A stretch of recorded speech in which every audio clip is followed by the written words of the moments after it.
Hi, my name is Mo Wen. I come from China and my Arabic name is Amira. Welcome to my home and also my studio. The project's title is My Home Travels with the Moon. I transform the gallery into a space of my home and also my studio. And I welcome people to come to visit my home, my studio, to look at my diaries, to live in my own life. And for this project, my home travels with the moon, I have several paintings, sculptures, and also installations, and also some interactive art projects.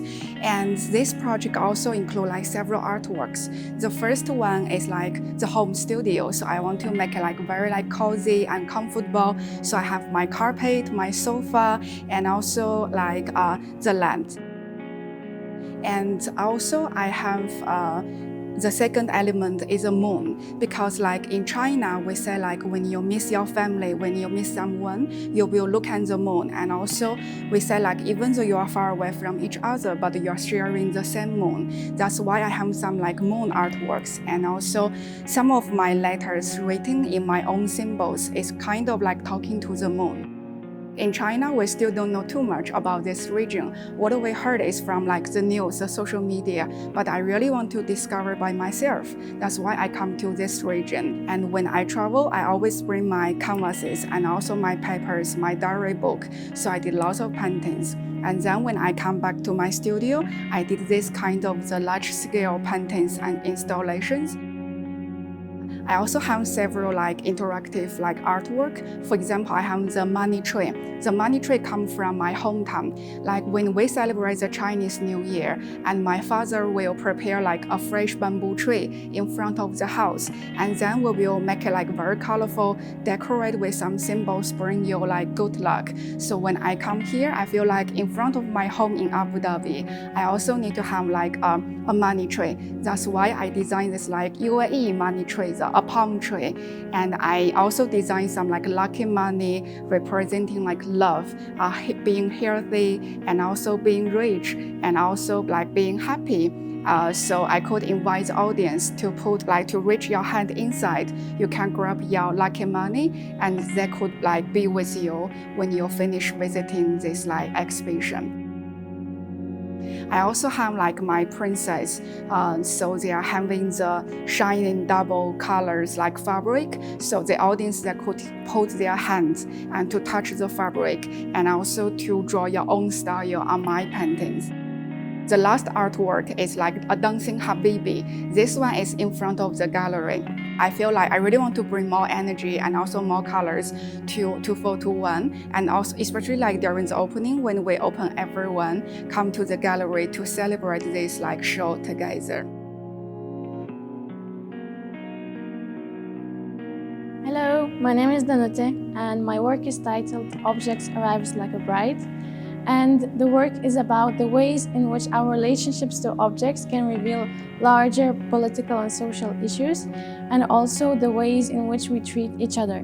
I'm really interested in the small and the insignificant, and the way objects change their status and gain value in different contexts. So I draw a lot of references from the structures like the museum, altar, or stage, because the objects get elevated and they change, and the way they affect us changes as well. And I wanted to create this a walk-in experience. So there is a carpet, there is an invitation to take your shoes off, and the whole space is filled with colors.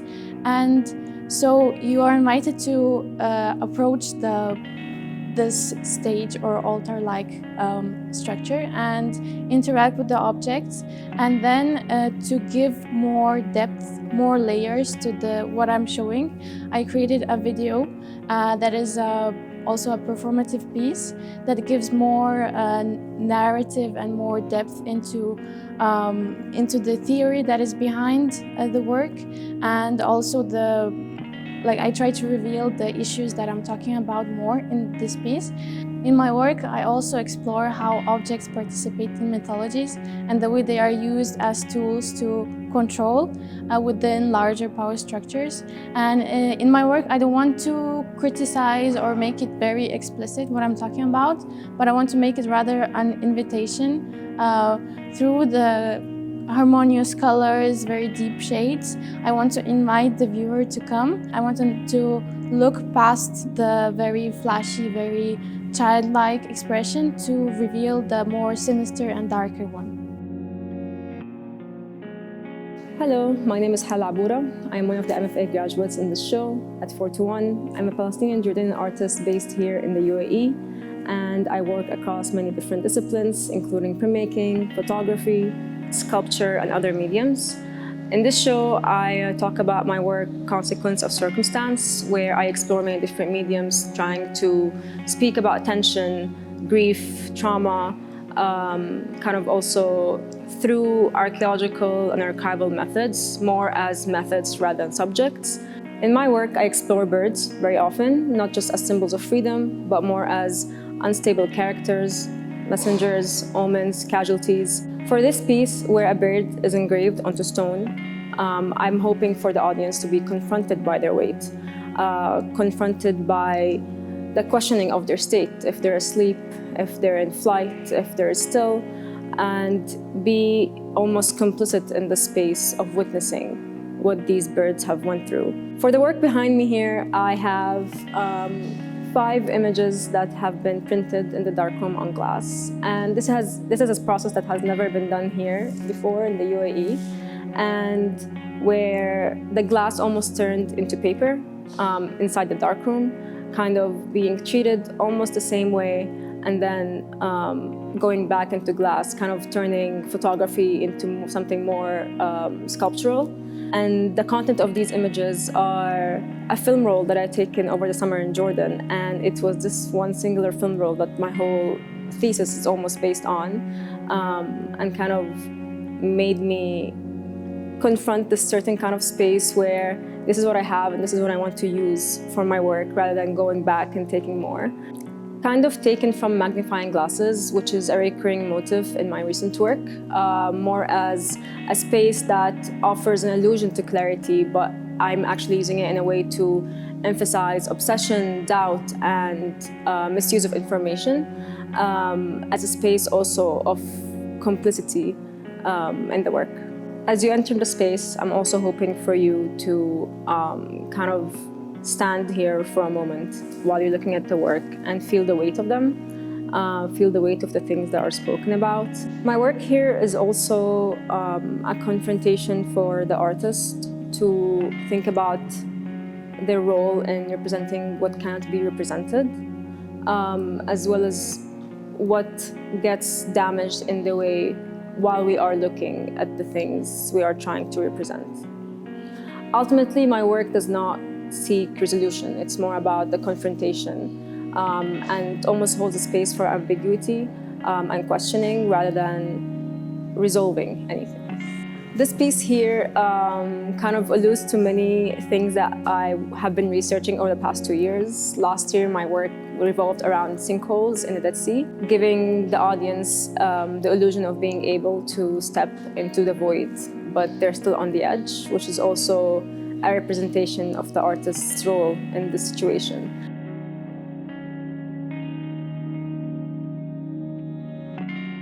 My name is Sima Abu Zannat, and this is my work, So Tell Me, Do the Dead Long for Mourning?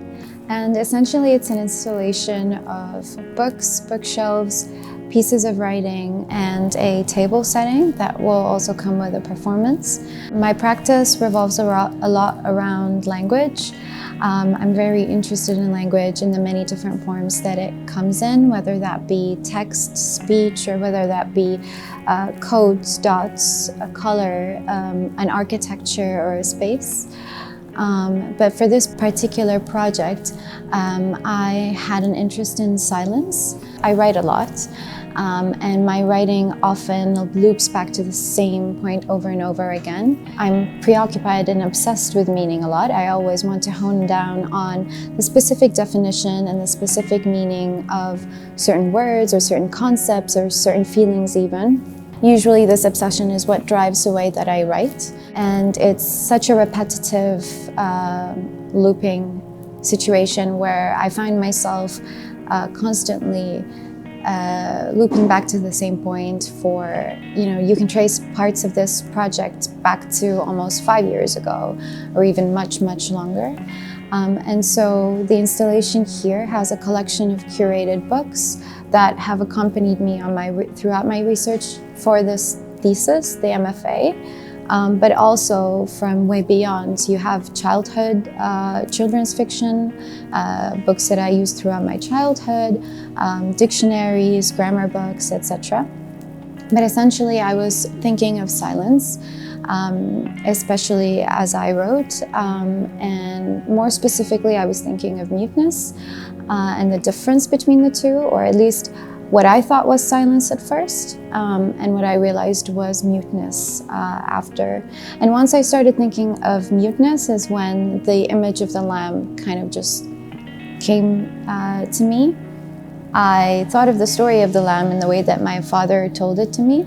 I thought it was the literal image of muteness that I was trying to convey or trying to think of. And from then on, I started to think about all the different ways that the story of the lamb was being taught, or different stories where the lamb is involved as a figure, as an icon, and different ways that it is being used, but also the different ways that it makes sense to people. And it's a very analytical project, but at the same time, the most important thing about it is that, there are so many different layers, and each layer is so emotive and complicated that the whole point also became around how language fails in expressing all of these different emotions. No matter how much you write, no matter how much you repeat, you ultimately are at this point where everything is constantly deferred. So what I really want this space to be is a space where people can interact. They can take books and notes off the shelves. They can read through everything, so everything can be read within this room. I'm thinking of this space as a space where people can think of whether the space is truly silent or if it feels mute. And this is the main question that I have. And it's a quote that I took from one of the books, which is on the shelf as well, The Passion According to G.H., where the author says, was my silence a silence or a high mute voice?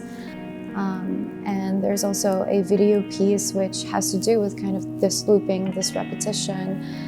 The main phrase is ليوم ما, and it's this text that's embroidered on the ribbon.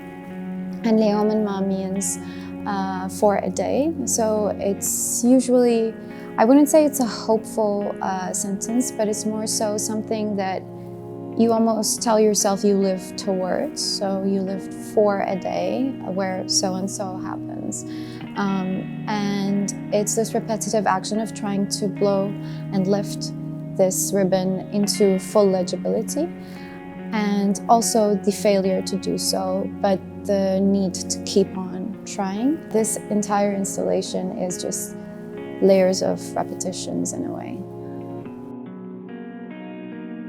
Hi, my name is Bao. I am part of the NYU MFA program, and today at our graduation show, I'm bringing 4 pieces of my work. So over the past 2 years, I have been obsessively and continuously researching on the specific object, which is the apple. At the beginning, apple is like a commodity find in my work. I was born in a place where we massively produce apple, and as a result of that, the apple I was exposed to when I was a child are always the same. So when the first time I was here, seeing the apple came from different nation, having a different size, different color, I was a little bit shocked, so I started to make my collection on apples. For now, I'm having a collection over 100 apples, and after tasting them all, at some point I feel like they are all the same because I'm always using the same word to describe them. It's either a crunchy apple, a soft apple, a sour apple, a sweet apple. I guess the reason for that is because they are within the same category, which is a commodity, which echoes my observation on the artwork in the art market. When I was standing in the art fair or like in a commodified art world, sometimes I lose the sense like I don't know what I'm looking at, not because the artwork is not good enough, but because they are within the same category as a commodity. In figure, I shoot apple in the portrait form, and there are 73 different kinds. All the apples here, they are the artwork itself, and they are also the representational artwork in the art market. And then later on, when I was collecting the information, the merchandise, and all the facts, all the stories about apples, suddenly I know this fact that apple actually came from a place. Apple are actually having a hometown, which is Almaty, Kazakhstan in Central Asia. So I went there for several times. The Polaroids here, which I titled To Be an Apple, A Portal Prelude Longing Emerged, is from the second trip when I was there participating in the harvest. The Polaroids are really small and the camera is really small, which means if I want to take something up high, like an apple on the branches, I need to be very high. I want to take something on the ground, I need to be very down.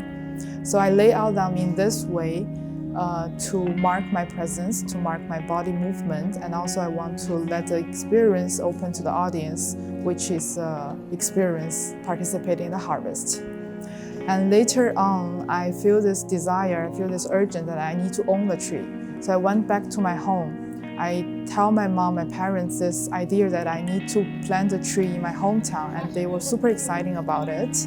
And suddenly it became like a family commission project. They took over the whole process. And they planted that tree. I took a lot of pictures at the same time. But after I came back, I feel like the story cannot be told only by the photo I took. So I decided to replant them at 4:1 again. On the wall here, I took nearly 6,000 dots and I placed them dot by dot on the wall, trying to mimic the current shape of that tree. So that was a small sampling, which is a small tree with several branches. This spring, when I caught back, when they update the photo to me, they told me that the tree is still alive. So I titled the tree as Still Alive, and I opened the red dots to the audience. This work is inviting the audience to be participate by placing the red dots on the wall. This gesture can be seen either as you are planting the apple, or you bought this idea, or even you can buy this piece by just placing the dots. So at the end, after this whole journey, when I was tracing back the memory of the memory of the apple, I find it's way too hard because that apple is way too common, that it's hard for me to find like a specific moment or a specific space. Apple in our culture always relate with safety, happiness, fulfillment. That's why they are placed in the offering table a lot. So at the piece 苹果, I am using the block set to rebuild the offering table. So any motion to it will change the narration to something else, which is what happened to me after this whole journey. Sometimes I'm even questioning myself, is that memory or is that the apple idea really fixed or really monumental as it was? So here I'm trying to open that to the audience. The wood block is sitting on the red dot, which is a spinning table, it's a rotating table. Because in the Chinese dinner, the table is always round because the food is meant to be shared. This idea is meant to be shared, so it's on this table, and I wish it can open more narration in the future. Hello, my name is Jude Maharme, and my current research revolves around Abuظbي as a city. I've lived here my entire life, and I'm interested in the way we experience it from the vehicle perspective. So everything here is very fast-paced. You see things in fragments, and as you drive through the city, you sort of capture glimpses of color, of form, of repetition, and all of these things are concepts that I try to kind of embrace in the work that I produce. So I have 3 works on display. I work with 3 different materials. So there's the clay works, there's aluminum, and there's glass. With the works to my left, I'm specifically interested in the contrast between these 2 materials, the fragility of the glass and the structure of the aluminum. And kind of when you place them together, you kind of have that different tension between these 2 materials, and also their 2 very different qualities, capturing the blur that you sort of experience as you move through the city. And more specifically, it's because Abuظbي is a very hot environment, it's often very hazy and we have a lot of dust storms. So I'm really interested in capturing that and sort of creating this disorientation when you look at the works. So you're not really sure what's more clear, what's more up to the front. There's a lot of different layers that go into the work. And then thinking about the way in which this was laid out, I work with different perspectives, or I really wanted to capture that in the work. So with the clay works, you kind of are invited to look down onto this large pedestal. So you kind of see it from an overall, like let's say planar view. And then when you go to the larger works towards the back, they're sort of large enough to kind of invite you in and look at the details and the layering that is evident in those. And then when you look at the glass and aluminum works to my left, you kind of also are invited to look around. So not only are you looking up front, but you're looking to the sides, and it's similar to approaching these glass facades that we see throughout the city. So with the clay forms, there's 110 tiles on display. And when you look at them from afar, it sort of looks like rubble, and it looks like this disorganized chaos. And then as you move forward, they sort of become gridded, they become rectilinear, and you also get to see all these forms. So all these forms start off as a 15 by 20 centimeter rectangle. They all have the same first incision, but none of the forms are actually repeated or replicated, so each one is unique. And yeah, when you approach it, it's sort of like a city plan. So I really wanted to explore that through the abstraction of these forms and through clay being such a malleable material, but then actually formulating them into these rigid forms was sort of a challenge, but I think overall the work speaks well together. Hello, my name is Sophia, and my work challenges the idea of a painting and a structure in a canvas. The work transitions into different mediums and materials until it reaches a point where it becomes an object. Hi, my name's Adele. I'm a second-year MFA student, one of the students graduating with this year's cohort. Currently, we're in my exhibition space. All of my works for this particular show evolved from visits that I took to different bodies of water throughout the city and Emirate of Abu Dhabi. What you're seeing behind me is a series of interrelated photographs, ink paintings, and some artist books, all of which evolved from these trips. Initially, it started in a very, let's say, rather more personal, introspective way, by me going to sites which to me bore associations with a particular friend through whom I was introduced to these spaces, whose last project dealt with documenting the islands of Abu Dhabi. And then gradually in my second academic year, I grew very interested in not only these, let's say, metaphorical meanings of the sea as a space of crossing, but also the ways in which this space is regulated and used as a resource. So these, let's say, territorial divisions or ways of mapping the sea. And then what I essentially wanted to do in this space is to bring these two layers or ways of looking at maritime spaces together to create a conversation, approaching everything as this extended observational act at a particular landscape, which hopefully can, let's say, expand the ways how the viewer looks at these spaces and the way they interact with their surroundings in the city. So in some regards, it's very open-ended and metaphorical and symbolical in some regards, but at the same time it's very much, the work is very, very strongly rooted in the place and evolving from specific experiences that I've had in the city in which I've been a long-time resident.